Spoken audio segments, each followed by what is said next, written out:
Lumipad na patungong Los Angeles si kapamilya star Kim Chiu para sa isang espesyal na event na inorganisa ng World Remit. As a traveler. Sa pagdalo ni Kim sa nasabing okasyon, inaasahan ng kanyang mga tagahanga na mapapasaya niya ang mga kababayan natin doon sa pamamagitan ng mga kanyang production numbers.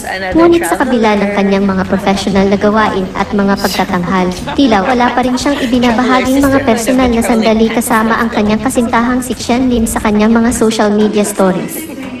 Ito ay nagdulot ng mga haka-haka at mga tanong mula sa mga netizens hinggil sa kanilang relasyon. Lalo pang nadagdagan ang mga spekulasyon tungkol sa kanilang samahan at may mga nagsasabi na maaaring may tampuhan o anumang hindi pagkakaunawaan sa pagitan ng dalawa. Sa mga taong sumusubaybay sa kanilang relasyon, ito ay nagdulot ng pag-aalala at pangangamba sa mga kaganapan.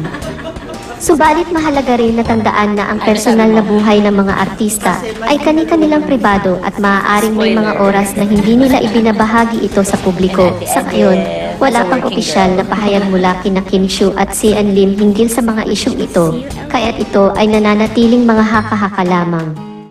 Sa mga susunod na araw, maaaring magkaroon ng linaw hinggil sa kanilang sitwasyon. Samantala, ang mga tagahanga ay nagpapakita ng suporta sa kanilang mga iniidolong artista at umaasa na sana ay magpatuloy ang masayang relasyon ng dalawa.